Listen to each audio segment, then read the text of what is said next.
Sobat Maestro, sesaat lagi kita akan mendengarkan program acara Renungan Hari Sabat bersama Advent Vision Media Ministry yang dibawakan oleh pendeta. Selamat mendengarkan. Yesus mau datang segera. Selamat pagi dan selamat Sabat, saudara-saudaraku yang dikasihi oleh Tuhan. Salam sejahtera bagi seluruh pendengar Maestro yang kami kasihi. Pada pagi hari ini kita akan bersama-sama membaca, mendengarkan, merenungkan firman Tuhan yang saya beri judul Benang Merah Kebenaran. Sebelumnya saudaraku, mari kita akan berdoa. Bapa yang bertahta dalam kerajaan sorga, pada pagi hari ini kami mengucap syukur Tuhan untuk berkat pemeliharaan penjagaan malaikat Tuhan dalam istirahat kami, dan Kau membangunkan kami pagi hari ini dengan tubuh yang sehat. Kiranya juga Engkau memberikan tuntunan Roh Kudus agar kami mengerti pekabaran firman Tuhan. Di dalam nama Yesus Kristus kami berdoa dan mengucap syukur. Amin. Saudara-saudara yang dikasihi oleh Tuhan, kita mau belajar dari Alkitab, dari kitab suci, apa sesungguhnya yang menjadi benang merah. Ya.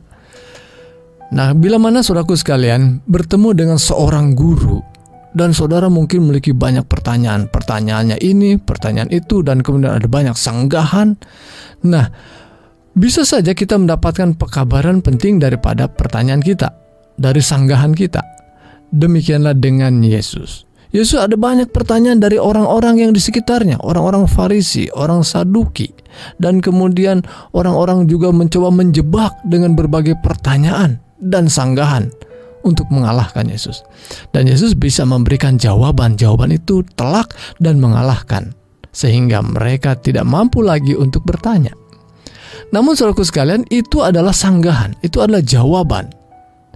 Tetapi ketika seseorang tidak diberikan pertanyaan dan diberikan kesempatan untuk menyampaikan pekabaran, nah sesungguhnya itulah isi daripada rancangan yang dibuat sebelumnya, bahwa pekabaran penting yang disampaikan kepada seseorang, kepada banyak orang oleh salah seorang narasumber yang sudah mempersiapkan dirinya. Nah, itulah sebabnya saya mengambil pemikiran dari khotbah yang disampaikan oleh Yesus.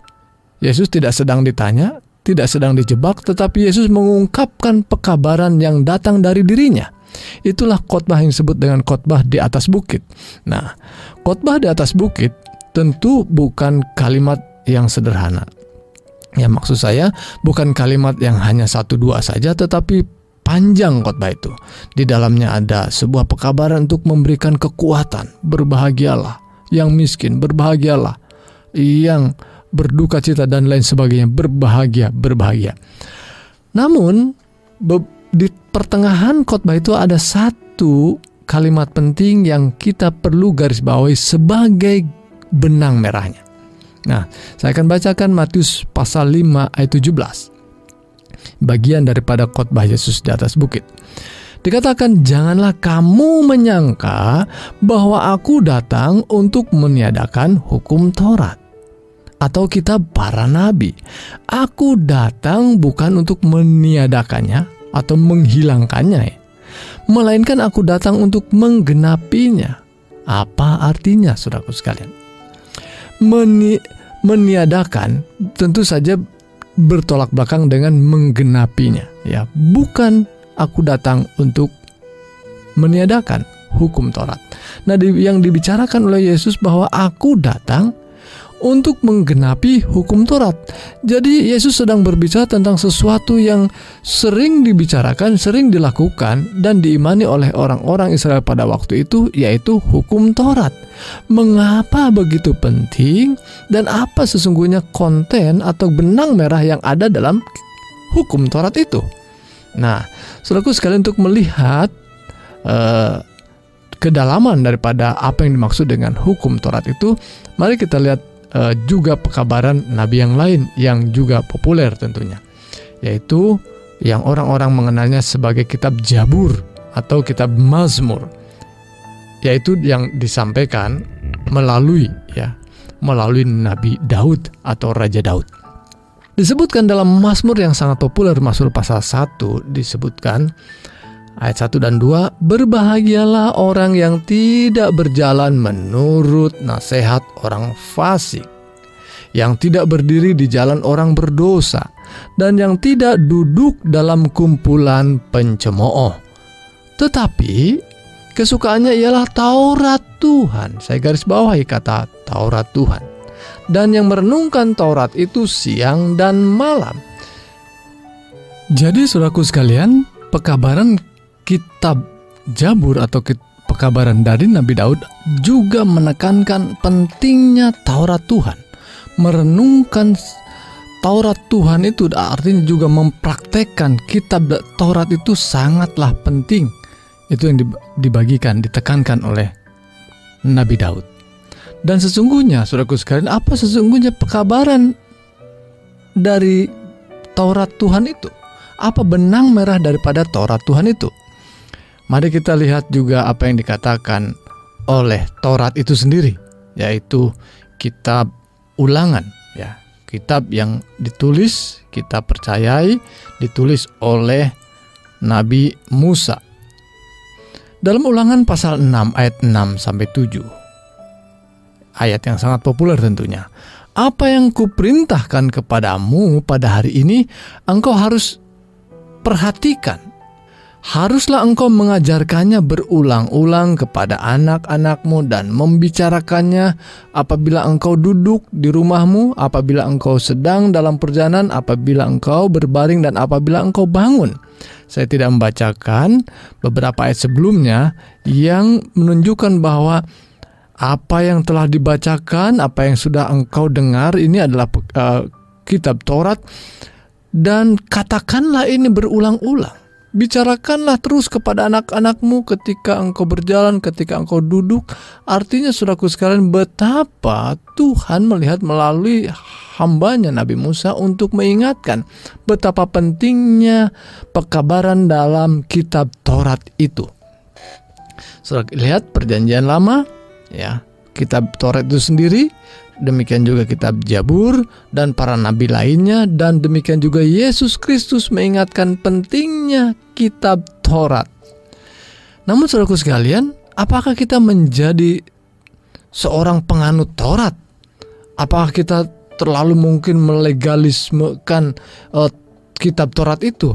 Atau kita dianggap satu agama atau denominasi yang terlalu membesar-besarkan Taurat? Saudaraku, apa sesungguhnya kita melihat apa benang merahnya yang terdapat dalam kitab Taurat itu? Itu yang penting yang kita mau dapatkan, saudaraku sekalian.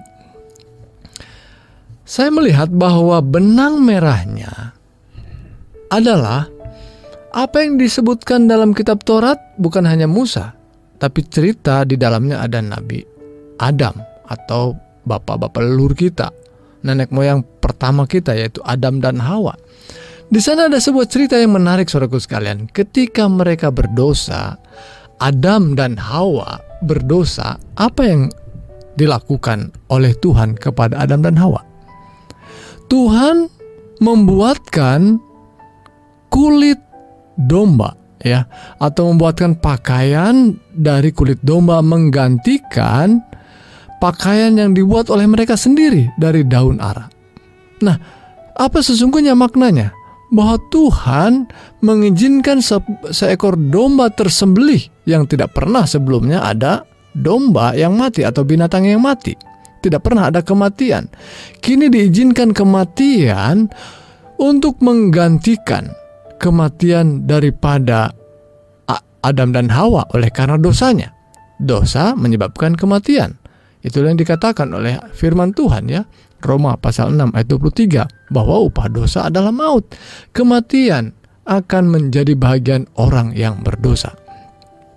Nah, saudaraku sekalian, cerita dalam Nabi Musa, pekabaran dalam kitab Daud, ya, kitab Jabur, demikian juga Yesus yang menekankan kitab Taurat, sesungguhnya yang dibicarakan adalah korban, adalah usaha-usaha yang dibuat melalui korban untuk memperoleh pengampunan dosa.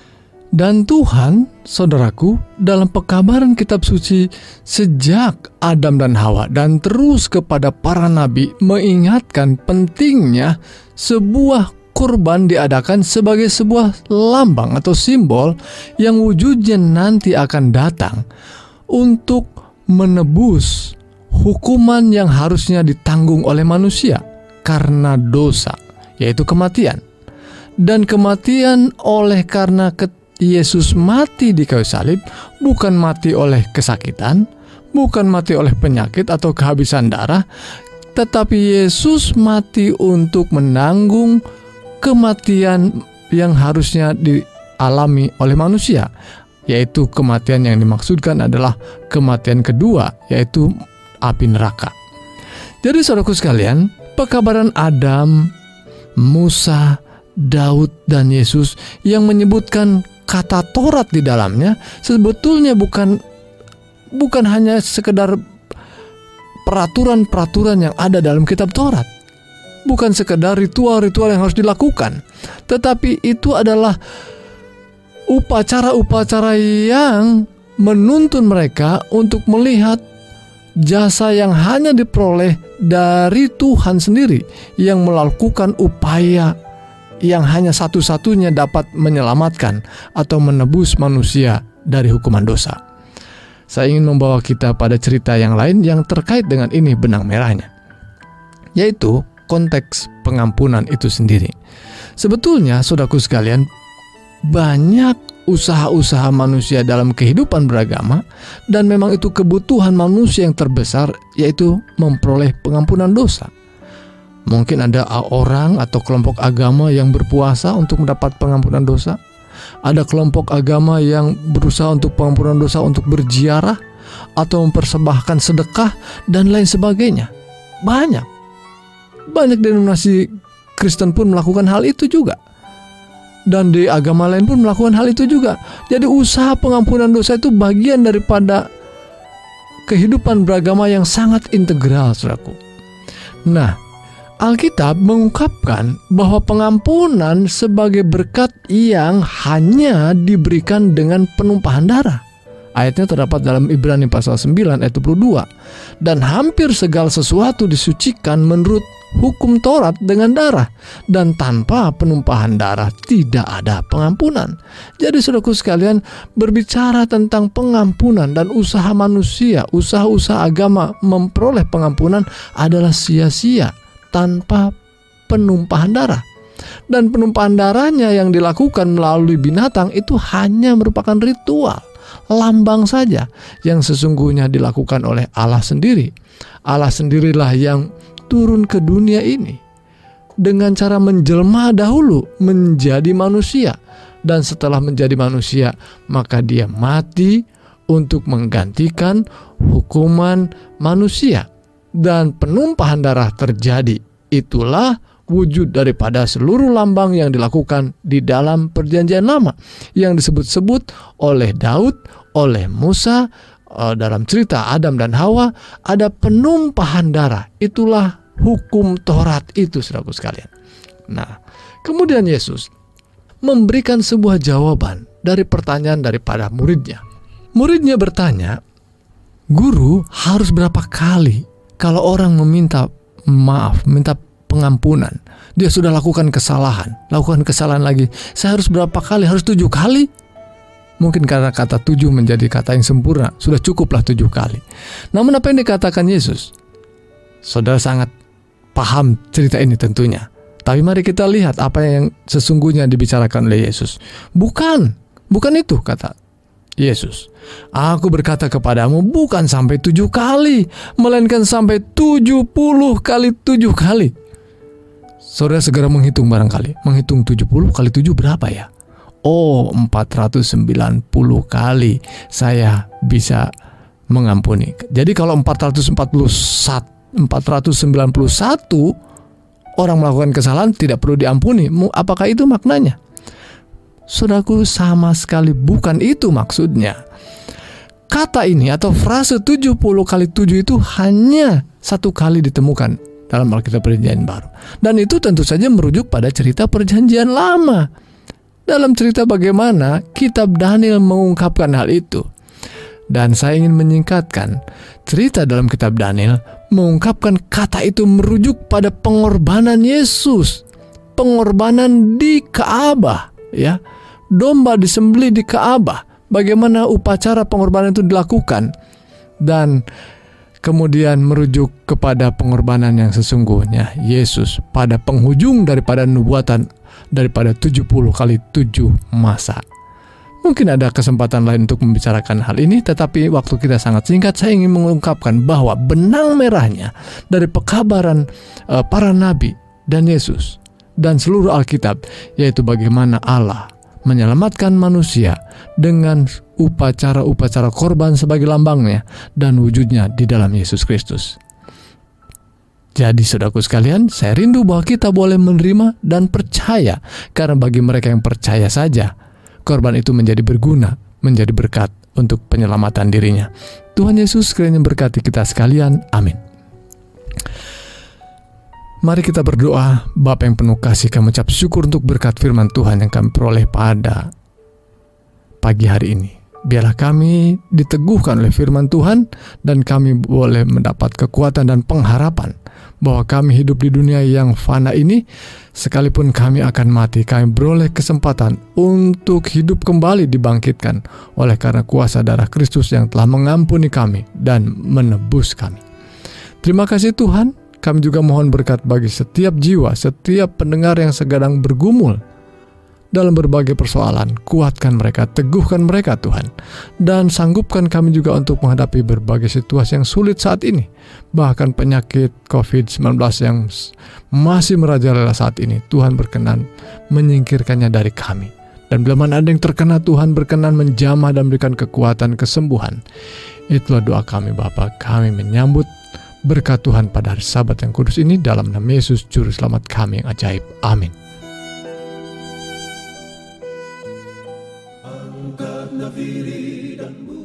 Sobat Maestro, Anda telah mendengarkan program acara Renungan Hari Sabat bersama Advent Vision Media Ministry. Untuk tanggapan pendengar, hubungi 087 888 777 689. Terima kasih atas kebersamaan Anda. Tuhan memberkati.